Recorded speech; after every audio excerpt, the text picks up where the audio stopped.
USCHO.com. This is the USCHO Game of the Week podcast from U.S. College Hockey Online at USCHO.com.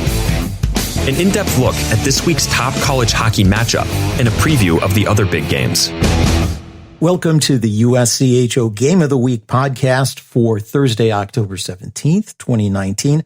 I'm Ed Trefzger alongside Jim Connelly. And Jim, this week's Game of the Week pits number 16 North Dakota against number 2 Minnesota State. We are joined now by the head coach of the North Dakota Fighting Hawks. That's Brad Berry. Brad, welcome to the show and a good week of hockey for your team last weekend with a couple of wins at home. Yeah, thanks a lot, Jim. It's great to be with you here, and obviously we're excited about the season ahead, and obviously had a good weekend against Canisius here, and we're really looking forward to this weekend against Mankato. And the Mankato series will be the USCHO Game of the Week, 2 games out in Mankato, Minnesota. Before we get to that, I want to go back a little bit to last week.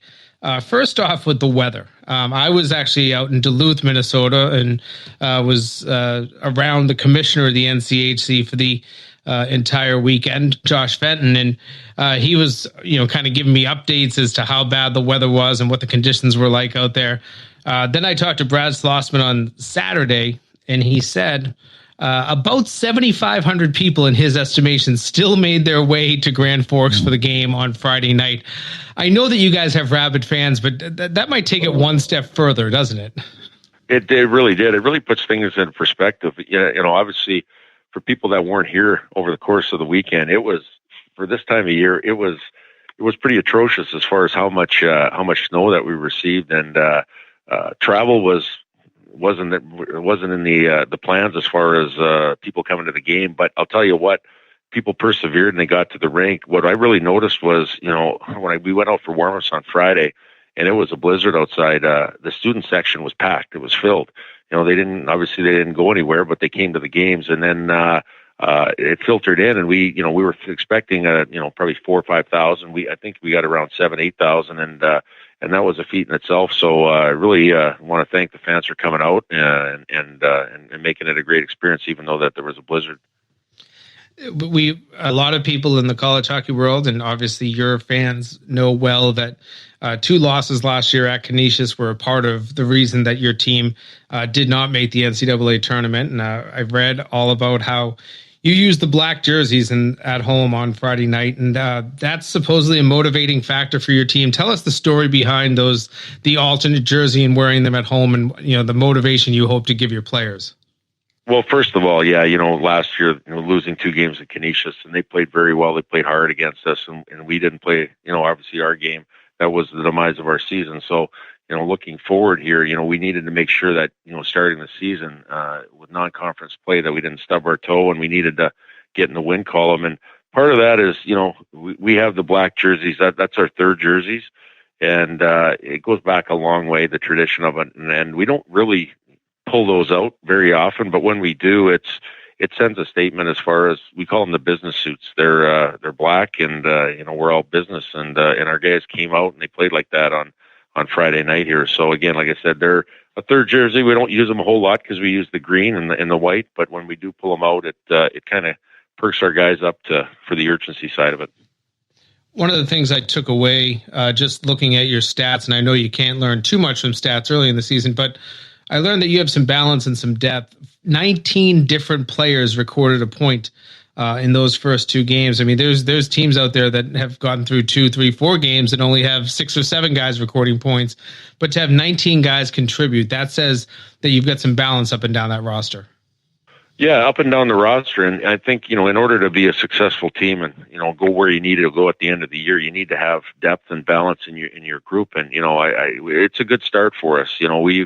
We don't consider ourselves to be a one-line team or a line that, gets all the notoriety. I think we have 4 very good lines, and we have 3 very good D pairs that you can throw on the ice at any time. And it's kind of nice to see, them getting rewarded early on. And I know it's one weekend, but, in order for us to do well, we're going to have to rely on not just the one line, but the balanced scoring from not only our forwards, but our D. Adam Schell and net for you, obviously didn't maybe see as many pucks as coaches like to have their goaltenders maybe see to get into games. But at the same time, almost everything he stopped. That's a nice start for the season. Do you believe in the goaltender needing to get that confidence boost early in the season to get things going? Yeah, I think so. I think getting a couple wins and getting that under your belt and having the confidence of closing out games is a big deal. To your comment of, not getting a lot of shots, I hope he doesn't get a lot of shots all year. It's one of those things where, you want to give him some action in the game to stay in the game and be sharp. But, if we're doing what we're doing and playing the right way, hopefully we can limit the other team as far as the shots and playing the other team's end. So, it's one of those things where, he didn't get a lot of shots, but he had to make some timely saves. There were a couple key situations or times of games where he had to make a grade A stop and he had to be sharp on it. So, kudos to him for that. But now it's another weekend, and obviously it ratchets up a notch here against Mankato. We're talking with Brad Berry, head coach at North Dakota. We talked to one of your league rivals coaches, David Carl, last week, and, he agreed, as most people would, that NCHC is the toughest league in the country. But one of the things he talked about that he especially appreciated, and I'd like to get your take on that, is the camaraderie among the coaches and really the support from the commissioner on down. Yeah, no, it's very special. And, I think it's the fact that there's been a little bit of turnover in our league as far as head coaches, but, for the most part, there's a lot of respect within our league to the point where, we've had some success, as far as national champions over the last 4 years in our league. So, there's a camaraderie in the fact that, you take pride in the recruiting side and the developmental side with players, and obviously the game management side in games here, that you try to do the right thing. And again, I think at the end of the day, we're so competitive. Obviously, everybody wants to hang that banner or win that championship, but at the end of the day, there's mutual respect within our league as far as how each organization does things. And again, I think that's a special thing. Your squad started off that 4 in a row for the NCHC. Now that it's been those seasons in between, how has your appreciation of how hard it is to get there developed, if it has?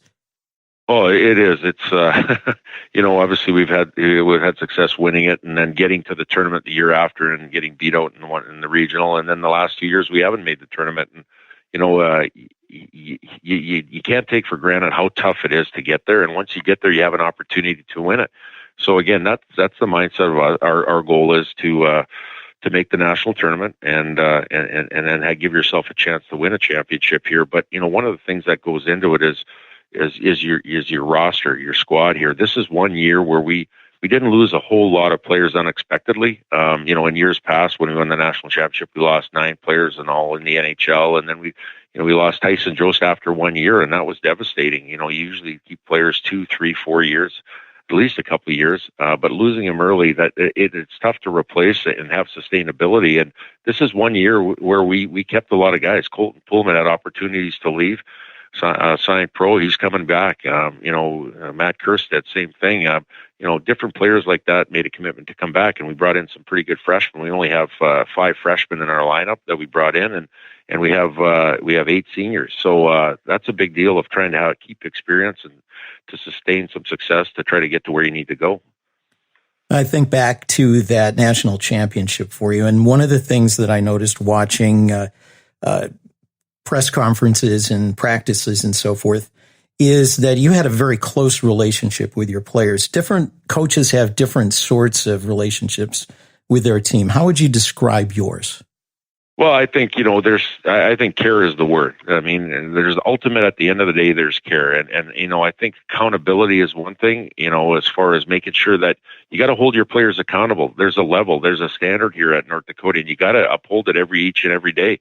But at the end of the day, there's ultimately a care about the person as far as trying to get to that level and their support of them trying to get to that level. And I think at the end of the day, I think players realize that it's not us as coaches and them as players, and there's a line drawn in the middle. There's a lot of give and take, and we have a saying here at North Dakota. We call it "we, us, and our." It's not you, I, or me. it's we, us, and our. Everything we do is we, us, and our, and that's coaches and players included. This is the USCHO Game of the Week podcast, talking with Brad Berry from North Dakota. And Brad, let's just look ahead at this weekend. It is the USCHO Game of the Week. You'll travel to Minnesota State for 2 games. That's the number 2 team in the country right now, playing some very good hockey. Obviously, the first weekend to be able to sweep Arizona State, a tournament team a year ago. What are your thoughts on playing this team, and what do you know about them that kind of year in, year out, you know that they're going to be, this will be a characteristic? Yeah, well, they're obviously they're a well-coached team. They're an experienced team. You know, they have an older group. They've retained a lot of their players. They didn't have much turnover. They had a lot of success last year, and some of the things they bring to the table, they have a very good power play, very good penalty kill. Special teams, you know, obviously they're very good at that. But their 5-on-5 play, they play a hard, heavy, fast-paced game. And again, that's one thing that when they came into our building last year, that we fell behind a little bit early on here, just because I think we got caught up in the pace of their game and how heavy they played. And then we got better as the game went on Friday night, and we ended up losing that game, but we came back on Saturday knowing what the bar is or what level we needed to get to. And we won the game on Saturday night. So, you know, it was a learning experience for our guys. You know, we had some true freshmen. They had the deer in the lights look a little bit, you know, when they did play an experienced team. But now with the experience that we have, and, you know, obviously, you know, we feel that we learned from that weekend, and we're going to go down to Mankato and try to bring our best effort forward here. You use the word heavy to describe them. And, you know, I think of teams in your league. I think of Minnesota Duluth as a very heavy team as well. So it's not something that you don't see typically. But when you're playing a team that is physical, is able to lean on your puck handlers, you know, and usually walk that fine line between making it difficult and taking a penalty. You know, I feel like, having seen Minnesota State in the regional last year, that was something they did well. What do your players have to do to get into the dirty areas, get to the net, and find ways to score the goals that you know you're still going to have to score no matter who the opponent is? Well, I think it's a mentality. It's a shift by shift mentality that you have to have. That, you know, when you go on the ice, you gotta beat the guy that you're playing against. As far as, you know, puck possession, hanging on to pucks, the defending. You know, it's a mentality of beating the guy that you're playing against. And again, I feel, you know, North Dakota, our culture. I mean, we've been a hard, heavy team for years, and that's how we still play the game. And you know, when we think about, you know, the way Mankato plays, we play a lot of the same game as far as being fast paced and hard on the puck. So you're right. In order to do that, you have to go to the hard areas and make sure that you win all the puck battles. Well, it should be 2 great games of hockey. I hope the trainers will bring a lot of ice bags, because I think they're going to be needed by the end of the weekend. But North Dakota at Minnesota State, both Friday and Saturday. And Brad Berry, North Dakota head coach, we appreciate your time. Thanks for joining us, and we hope we'll talk to you a little bit later on this season. Always a pleasure. Thanks a lot for the call. More about this week's matchup and some of the other games in a moment.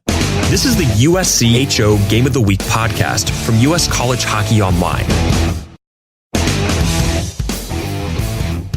This is the USCHO Game of the Week podcast. I'm Ed Trefzger. That's Jim Connelly. And Jim, let's start out with a game we talked to Brad Berry about. The number 16 North Dakota Fighting Hawks traveling to take on number 2 Minnesota State.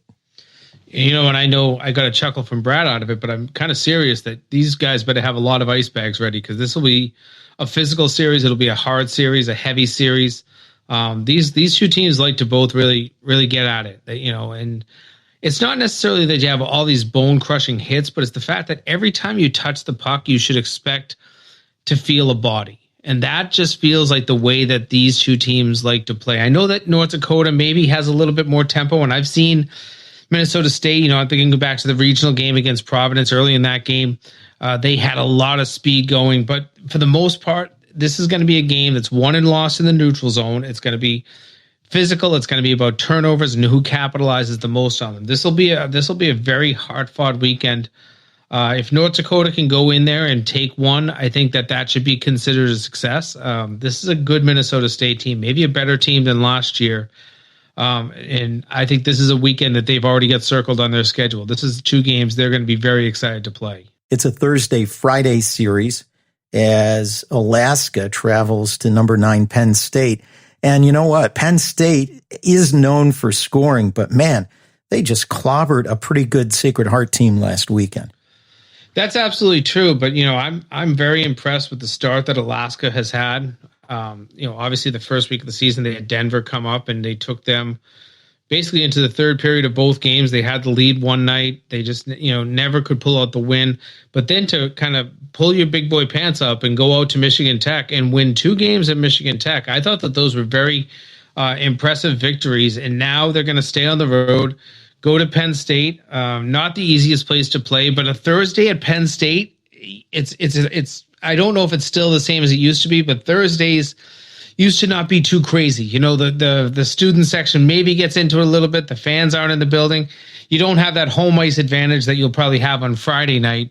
That's an absolute, monster showing usually by the student population. So I'll be interested to see what an atmosphere that is. But regardless, I think that if Alaska can just play good defense, they're going to find ways to score goals. I love Penn State's offense, but their defense is usually what is suspect about them. So Alaska could be ripe for an upset here. If they were to win one of these 2 games on the road at Penn State, I wouldn't be surprised. You were a college student, Jim. The weekend starts at least on Thursday, if not Wednesday, right?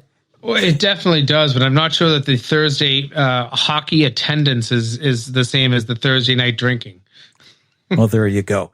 Number 3, Minnesota Duluth travels to number 17, Wisconsin. It seems like this is the irresistible force versus the immovable object. I agree. I think of Minnesota Duluth. They love to play defense, and I saw them up close and personal last weekend, and they can really pack it in and do a great job. Wisconsin, everything we saw about them last weekend was all about their offense. A loss to Boston College, but you still saw the speed. You still saw their generation of offense. They gave up 5 goals that night. They gave up 5 the next night, but the benefit of the next night was they put 11 on the board against Merrimack. This is an offense that's going to click, and it's going to click often now for Minnesota Duluth. Can they hold their form? Can they, basically be mistake free? Because I do think that this Wisconsin team, much like they saw last week in Lowell, will pounce on mistakes. But if they can stay, somewhat clean in their game and play the defense that they're capable of, and Hunter Shepard has the type of games that he's capable of, this could be a big weekend for Minnesota Duluth, heading on the road into a hostile building. It should be a good crowd there. The first time that this crowd's really going to get to witness their freshman class in action. I think that this will be a heated weekend out there in Madison. Number 6, BC travels to number 1, Denver. Boston College in Denver sounds like postseason to me. Maybe a preview of the end of the year. We've seen this one a couple of times, I think, over the years. And, Denver is a city that Boston College loves, having won a national title there back in 2008. But, I think if BC wasn't the game of the week last week, I probably would have made them game of the week this week. This is a pretty big series, 2 very highly ranked teams that almost mimic each other. I think that Denver is probably a little bit more defensively sound. But BC, you've got a great goaltender, rookie goaltender there in Spencer Knight, and he had his first shutout on Sunday, I guess it was, against Colgate. And again, this is kind of heavyweight against heavyweight. I just think that this is more about the offense and less about the physical. So this is a great series here. Should be a packed house in Denver for both games. I would hope the fans out there recognize this as being such a highly sought after ticket in what my mind would think of it. I hope that they'll think the same way in Denver. But if you get a chance to get out to that one, that's a highlight game right there. That's one that everybody should want to watch. It was an overtime win by Holy Cross at Providence that caused the USCHO.com poll voters to drop the Friars from number 7 to number 13. I think that was a little harsh, but Providence takes a trip way up north, the trip that all the ECAC teams take, to see number 10 Clarkson on Saturday. Prior to that, a few miles down the road, St. Lawrence, actually over at SUNY Canton while they await the completion of the renovations to Appleton. Yeah, I'm interested in this series. This is always a tough trip. It's a lot of hours on a bus to get there, and then getting your legs under you once you've had that maybe day to acclimate yourself. But this is a tough trip for the buildings, and I don't know what it's going to be like playing at SUNY Canton for St. Lawrence. I know it's a really small facility. So I'm not sure what the atmosphere will be like there. That is a game I feel like Providence, has to think we got to get this one out of the weekend. They'd really like to take that second game against Clarkson, but we saw how Clarkson played Michigan last week. So tough. I think that these are two teams that are built with a lot of similarities, especially kind of the new identity that Providence is going to have to undergo. They've got to be, they've always been a good defensive team. They might not have the high flying offensive power that they had last season, or even the last few seasons. So I think that this is a Providence team whose identity is probably something that they're still going to have to work on. And I think when you put them up against Clarkson, there's going to be a lot of similarities in the two teams. It'll be interesting to see the continued performance in goal of transfer goaltender Frank Marat at Clarkson. Gave up just one goal in each of the games last weekend against Michigan. And this is actually two transfer goalies playing against each other because you have Michael Lackey down at Providence. So it's the battle of the grad transfers that night. Yeah. We got to bookmark that. Like I said in another podcast, we got to talk about that transfer thing. One other one, though they've dropped out of the rankings with 2 losses last weekend, Bowling Green State University still figures to be in the mix in the WCHA and looking toward the NCAA tournament. This was already scheduled, so it's 3 games in a row with Western Michigan at Bowling Green Friday at Western Michigan, number 14 Broncos on Saturday. Yeah, it's almost like a best of 3 series, and unfortunately for Bowling Green, they're already one game down. They'd like to find a way to get one of these wins, whether it's on the road or at home. You just don't want to go 0-3 against the same opponent, even though you're not in the same conference and all that sort of stuff. But it damages your non-conference record. It does so much damage to your overall profile. When you come to RPI and pairwise later in the season. But even for just confidence, you don't want to drop 3 in a row. This is a pretty tough opponent here. You add in the game they lost in overtime to RIT. And, next thing, this, you could be looking at a 4-game losing streak. That's not the way you want to start your season if you are Bowling Green. So this becomes, there's a lot of pressure, I think more pressure on Bowling Green than Western Michigan. And I've kind of been saying that Western Michigan is my team in the NCHC to maybe be a big surprise. People aren't thinking about them as much as they think about some of the other schools in that league. This is a darn good team, and this is a team that's going to be competitive. So interesting to see the results in that series.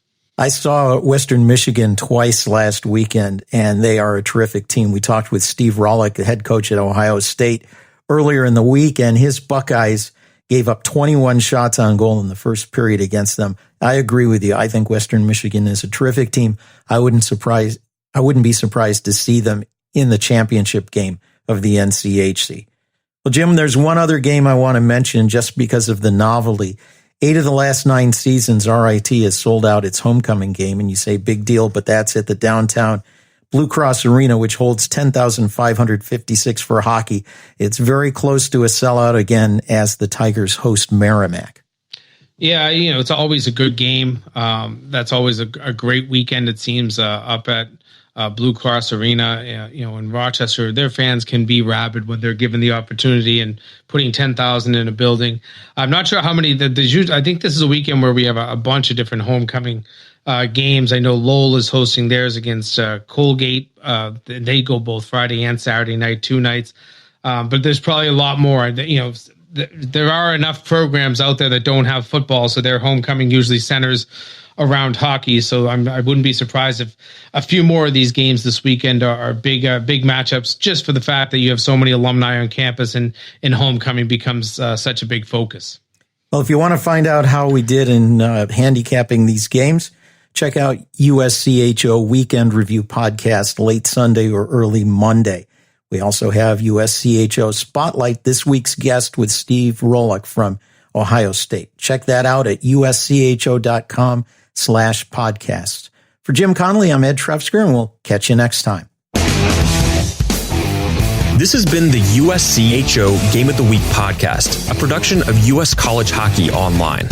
Visit uscho.com/podcasts to listen or subscribe.